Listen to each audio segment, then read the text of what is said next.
नमस्कार दोस्तों, स्वागत है आपका द ग्राउंड रिपोर्ट में। मैं हूं समीर आत्मज मिश्र। आईएएस पीसीएस की तैयारी का हब या मुख्य केंद्र कहा जाता है राजधानी दिल्ली के राजेंद्र नगर इलाके को और मुखर्जी नगर इलाके को। शनिवार शाम देश की सबसे पुरानी और सबसे अच्छी कोचिंग का दावा करने वाले राउज आईएएस स्टडी सर्कल नाम के कोचिंग इंस्टीट्यूट की इमारत के बेसमेंट में अचानक पानी भर गया।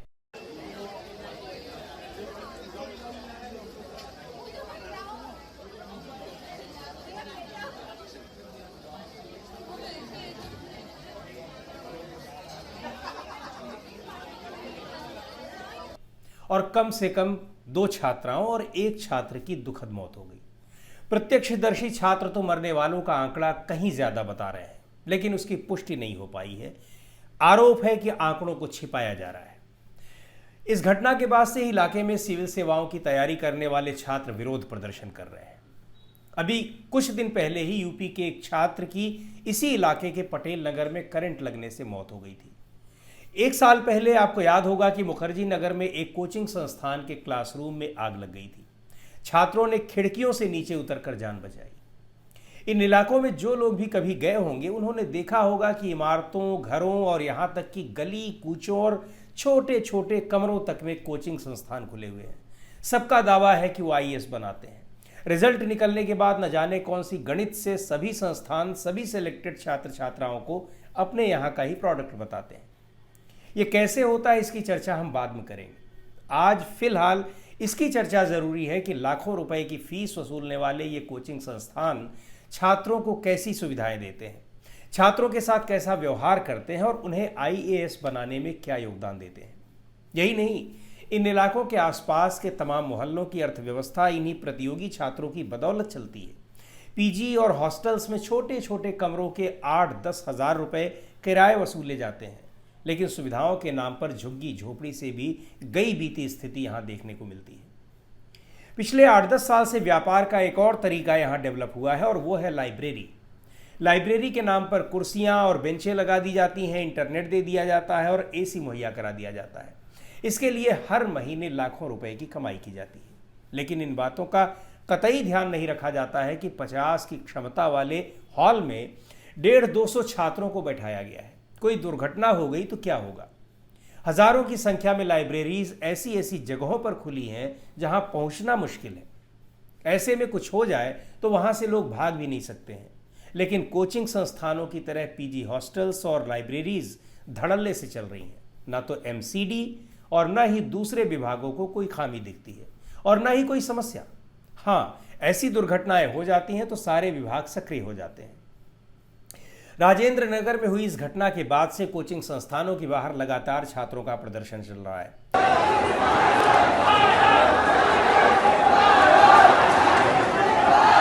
छात्र इस मामले में इंसाफ की मांग कर रहे हैं और दिल्ली नगर निगम के खिलाफ नारेबाजी कर रहे हैं, कोचिंग संस्थानों के खिलाफ नारेबाजी कर रहे हैं। लेकिन ये नारेबाजी भी 2-4 दिन चलेगी और फिर सब चुप करा दिए जाएंगे या फिर चुप हो जाएंगे। पिछले साल मुखर्जी नगर की घटना के बाद छात्र काफी गुस्से में थे, उनके अभिभावक भी गुस्से में थे।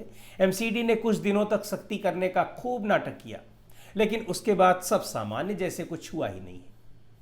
राउज आईएएस स्टडी सर्कल के जिस बेसमेंट में लाइब्रेरी बनी थी और जिसमें दर्जनों छात्र पढ़ रहे थे, वहां लाइब्रेरी चलाने की परमिशन ही नहीं थी। बताया जा रहा है कि बिना परमिशन लाइब्रेरी चलाए जाने की शिकायत भी एक दिन पहले ही की गई थी, लेकिन किसी के कान में जू नहीं रेगी। और जब अगले ही दिन इतनी बड़ी घटना हो गई तो सब एक दूसरे का मुंह ताक रहे हैं। और राजनीतिक दलों का तो क्या ही कहना, अपनी अपनी रोटियां वो सेक ही रहे हैं। उनके लिए तो एक अच्छा मौका मिल गया है। दरअसल लाइब्रेरी का बिजनेस कुछ इतना अच्छा चल निकला कि तमाम कोचिंग वालों ने अपनी अपनी लाइब्रेरी भी बनवानी शुरू कर दी। कोचिंग और स्टडी मटेरियल बेचकर करोड़ों रुपए की कमाई तो कर ही रहे हैं, लाइब्रेरी के जरिए भी कमाई करने से चूकना नहीं चाहते। राउज आईएएस की तरह तमाम दूसरी कोचिंग्स ने भी बेसमेंट में लाइब्रेरी बना रखी है। बेसमेंट में सिर्फ गोदाम बनाने की अनुमति है कानूनी तौर पर, कक्षाएं चलाने की अनुमति तो बिल्कुल नहीं है। लेकिन ज्यादातर कोचिंग वालों ने बेसमेंट में ही क्लासरूम, लाइब्रेरी, स्टूडियो इत्यादि बनवाए हुए हैं, जहां हजारों छात्रों का आवागमन होता है, दूसरे लोग भी आते जाते हैं। ज्यादातर बेसमेंट में सिर्फ एक निकास है जो गैर कानूनी तो है ही, सुरक्षा की दृष्टि से बेहद खतरनाक भी है। लेकिन एथिक्स, इंटीग्रिटी और एप्टीट्यूड का पाठ पढ़ाने वाले ये कोचिंग संस्थान सारी नैतिकता को ताक पर रख देते हैं और सारे गैर कानूनी काम भी कर रहे हैं। और यहाँ से निकले अफसर सिस्टम में पहुंचकर इन्हें ऐसे कामों की परमिशन भी दे दे रहे हैं। सोचिए, मुखर्जी नगर के आसपास ही एक जगह है नेहरू विहार। यहाँ कई सो कॉल्ड बड़े कोचिंग संस्थानों के बेसमेंट में कक्षाएं भी चलती हैं और लाइब्रेरी भी है, और वहीं बगल से एक बड़ा नाला भी गुजरता है। छात्रों को पता होगा, ध्यान होगा, जो लोग इस इलाके में आए होंगे उन्हें भी मालूम होगा, यानी कभी भी कोई भी बड़ी दुर्घटना हो सकती है। राजेंद्र नगर, मुखर्जी नगर इलाकों की अरबों रुपए की अर्थव्यवस्था यूपी, बिहार, राजस्थान, बंगाल, दक्षिण भारत के तमाम राज्यों से आए छात्रों के भरोसे चलती है। कोचिंग संस्थानों से लेकर हॉस्टल, पीजी और लाइब्रेरी इनसे मोटी कमाई करते हैं। हर चीज के दाम आसमान पर रहते हैं, पर सुविधाओं के नाम पर सिर्फ और सिर्फ इन छात्र छात्राओं का शोषण होता है। सब्जी, फल, राशन, कॉपी, किताब की दुकानों के जरिए हजारों लोगों को रोजगार मिलता है, लेकिन छात्रों की सुविधाओं का ख्याल किसी को नहीं। इस इलाके में बारिश होते ही पानी भर जाता है। सालों से ऐसा होता रहा है, लेकिन न तो एमसीडी और न ही राज्य सरकार और एमपी, एमएलए इत्यादि को इस बात की कोई फिक्र है कि इसे रोकने के लिए कुछ काम भी किया जाए। अब सिर्फ और सिर्फ दोषारोपण हो रहा है। करोल बाग और राजेंद्र नगर के इन इलाकों में रहने वाले छात्रों का गुस्सा इसलिए भी और भड़का हुआ है कि हजारों की संख्या में कोचिंग संस्थान और वहां पढ़ाने वाले हजारों शिक्षकों में उन्हें कोई झांकने तक नहीं आया। उनकी समस्याएं सुनना तो दूर की बात है। और एक बात और आपको बताएं, ये स्थितियां केवल मुखर्जी नगर या राजेंद्र नगर के इलाके की नहीं है, यानी दिल्ली के इन इलाकों की नहीं है। दिल्ली में भी कई और ऐसे इलाके हैं जहां कोचिंग संस्थान चलते हैं। लक्ष्मी नगर है, उत्तम नगर है, ये ऐसी जगह हैं जहां पर वनडे एग्जाम्स की तैयारियां होती हैं और वहां भी छात्रों का हाल यही है। बड़े पैमाने पर छात्र रह रहे हैं बिना सुविधाओं के, बिना सिक्योरिटी और सेफ्टी के जो उपकरण होते हैं उनको लगाए हुए। पीजी, हॉस्टल, कोचिंग संस्थान लाखों रुपए वसूल रहे हैं, छात्र दे रहे हैं और उनके शोषण का शिकार हो रहे हैं। एक बात और, जो बेसमेंट की ये बातें हैं, अब आप ये देखिए कि जिस कोचिंग संस्थान में ये आग लगी है वहाँ के बेसमेंट में लाइब्रेरी चल रही है जो गैर कानूनी है, और उस लाइब्रेरी में जाने के लिए छात्रों को बायोमेट्रिक अटेंडेंस अपनी लगवानी पड़ती है, यानी आपने पैसा दिया है तभी उसके भीतर घुस सकते हैं, और घुसने के बाद वो लॉक कर दिया जाता है, यानी उसमें कोई दुर्घटना हो जाए तो भागने का कोई रास्ता नहीं है। और यही हुआ जब उसमें पानी भर गया तो, और छात्रों के पास कोई रास्ता नहीं था कि वो कहाँ से निकले। पानी एकाएक भर गया, गंदा पानी था, वो सीवर का पानी था। वो दुर्घटना जो हुई अपने आप में, लेकिन ये कितनी हैरानी की बात है कि वहाँ पर केवल एक निकासी है और उस निकासी को भी, यानी उस एग्जिट को भी बंद कर दिया जाए। वो तभी खुले जब बायोमेट्रिक किसी की उससे मैच करे। तो ये लोगों को एक तरह से पिंजड़े में बंद करके, कैद करके उनके लिए मौत का रास्ता तैयार करने जैसा है। और यही हुआ है।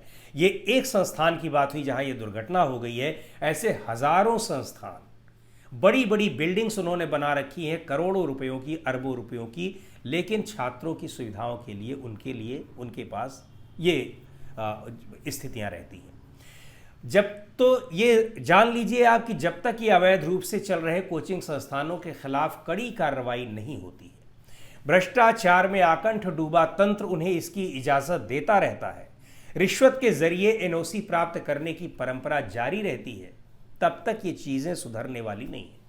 आए दिन ऐसी घटनाएं होती रहेंगी, दिखती रहेंगी, लेकिन यदि इन्हें रोकने की ईमानदारी से कोशिश होती है तो ऐसी दुर्घटनाओं को रोकना कोई असंभव काम भी नहीं है। तो दोस्तों, आज के वीडियो में इतना ही। अगले वीडियो में फिर मिलेंगे एक नए विषय के साथ, एक नए मुद्दे के साथ। द ग्राउंड रिपोर्ट के यूट्यूब चैनल को आपने अब तक सब्सक्राइब न किया हो तो ज़रूर कर लें। हमारे वीडियोस को लाइक करें, शेयर करें और अपने सुझाव भी हमें ज़रूर भेजें।